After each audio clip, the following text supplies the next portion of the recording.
Hey everybody, welcome to our YouTube channel. My name is Glenn Tompkins, Senior Instructor here at VectorVest. Love bringing these videos to your attention. Now, this is probably a big question that's on everybody's mind, especially since the market's most recent upturn. Is the market ready to turn over? Well, let's get into the nitty-gritty of some signs that it looks like the market is ready to do so, but let's even dig a little deeper to get more precise information about what's really going on in the state of the market right now. If you're ready to rock and roll with me and get that on the way, you sit right there.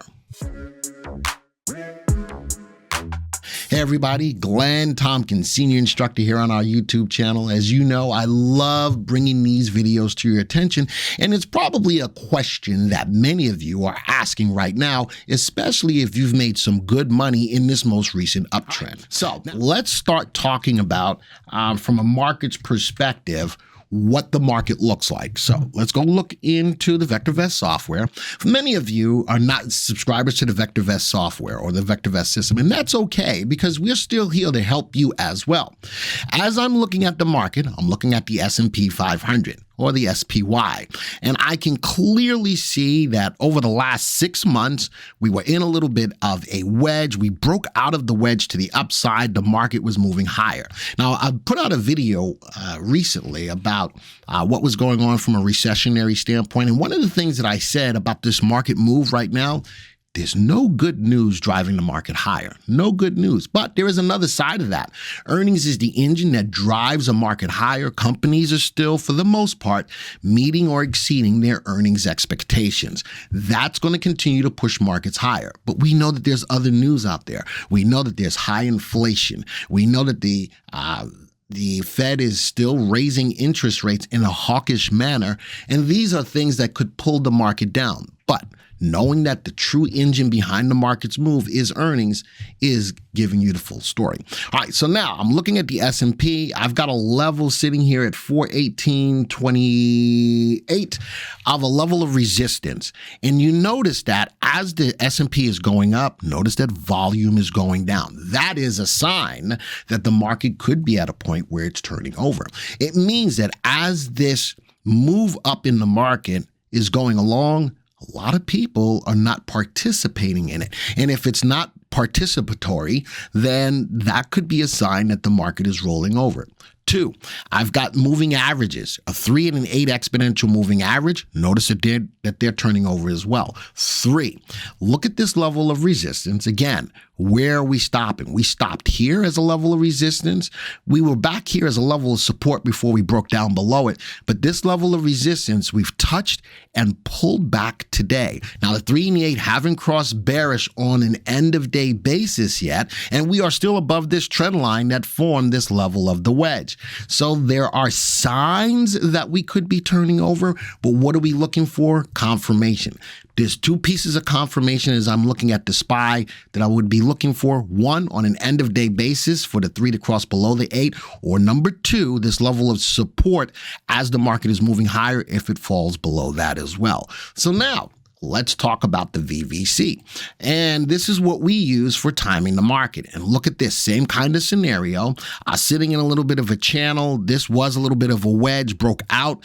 Now moving up, the 3 solidly above the level of the 8.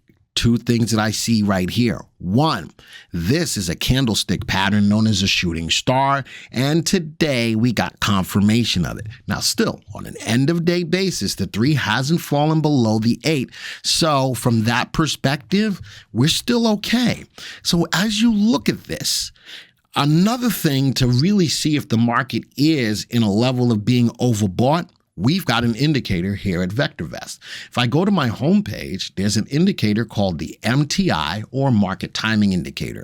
It takes into effect the movement of 3 of our market timing indicators: price movement of the VectorVest Composite, relative timing on the VectorVest Composite, which tells me if the market's in an uptrend or not, and the BSR, or buy to sell ratio, which gives me the overall health of the market. Notice that on a scaling between 0 and 2, it's nicely above the value of 1. But this indicator can also warn us when the market is starting to look for a top. On that VectorVest scaling between 0 and 2, when the MTI gets to a value of 1.60, the market is starting to look for a top.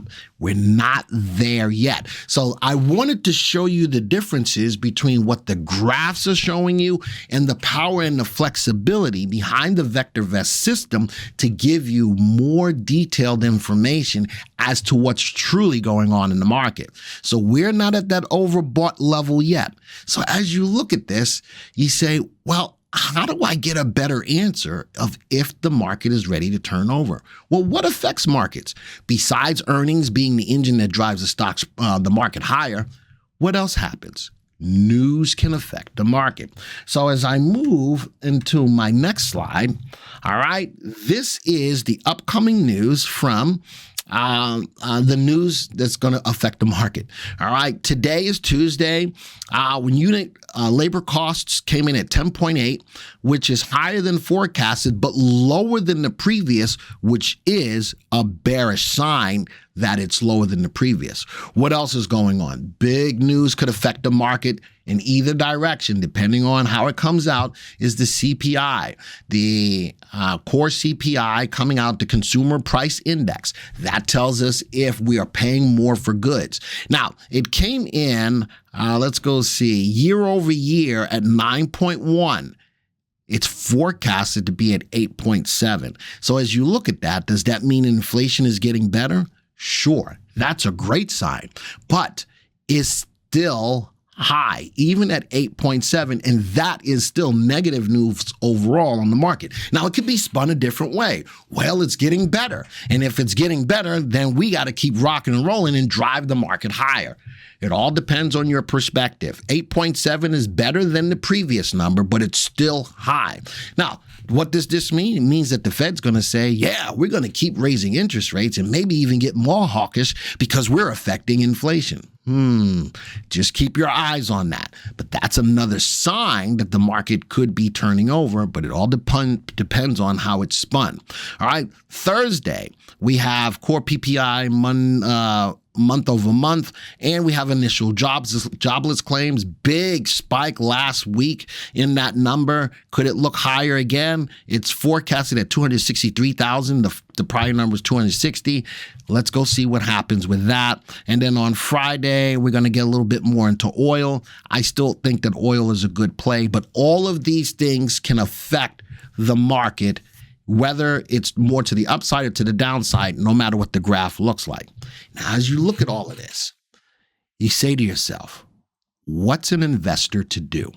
And that's a great question. So the first question is the market ready to turn over? And the second question, after looking at the case that I just provided for you, what's an investor to do? Well, I'm going to get back into the software. And I'm a big fan of, no matter what, good stocks are good stocks. All right. So the question may come up, well, if the market still is moving higher, I should be in growth stocks. Growth stocks are ideally suited for when the market is moving higher. But when the market is not moving as high as, moving up or stagnating, where do people go? People normally go to value stocks. People normally go to dividend paying stocks. And those are the stocks that I have to present for you today. I look at value stocks as the finger food or the comfort food of stocks to get into, because this is where people go because they feel the safest when investing in these stocks, like Nucor for steel, Fang for energy, Lowe's. Lowe's is a big time retail store, but it's a good quality company. So those are my three stocks that I'm looking at from a value play. And look at these: Nucor, undervalued; Diamondback, undervalued. We associate an intrinsic value on every stock in our database. Lowe's, undervalued. Notice how all of these are trading under their values. One is a hold, two of them are buys. Look at the earnings growth rate on these stocks. These stocks continually are good stocks that are undervalued that grow their earnings. And if I move over a little bit more, do they pay a dividend? Absolutely. And look at the dividend safeties on these. On a scaling between 0 and 99, anything above 50 means that these stocks will either grow or continue to pay the the same dividend. Let's go take a look at these graphs real quick.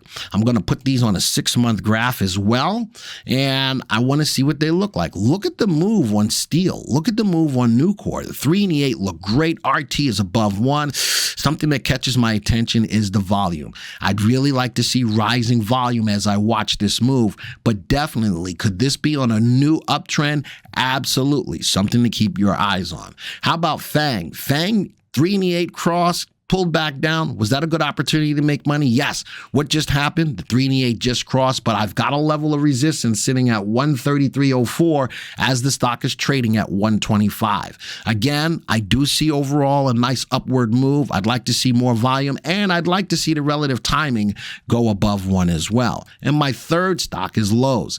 Big down day today, but I do like the move from a value perspective. And why do I like it? Because stocks that are undervalued have a higher propensity to rise to meet their value over time. And this is a buy recommended stock. RT is above 1, but with the down day today, pulled back. One day doesn't make a trend. If you're in it, you leave it be. All right, so now those are my value plays. Now let's talk about lower dollar dividend plays. Not everybody's got the same amount of money to invest in the market, but look at these. As I go back and look at their prices, $2.41. Look at that. That's CIG, Companhia Energy, below value. How about AFCG, 1786, below value. Diana Shipping is a company that I do personally own, below value. So these are lower dollar stocks that have the potential to rise to meet their value over the next 1 to 3 years. Look at the relative values on all of these stocks. All of these stocks have great probability of outperforming the market over the next 1 to 3 years as well. And all three of these are buy recommendations. Now, let's go look at their dividend yields.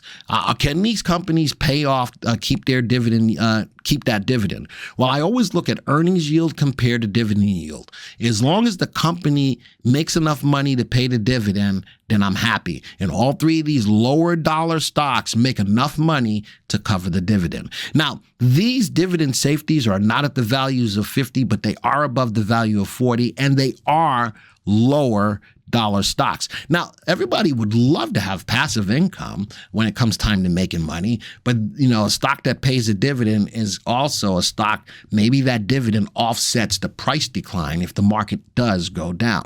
Let's go view the stock graphs of these on a 6-month graph as well.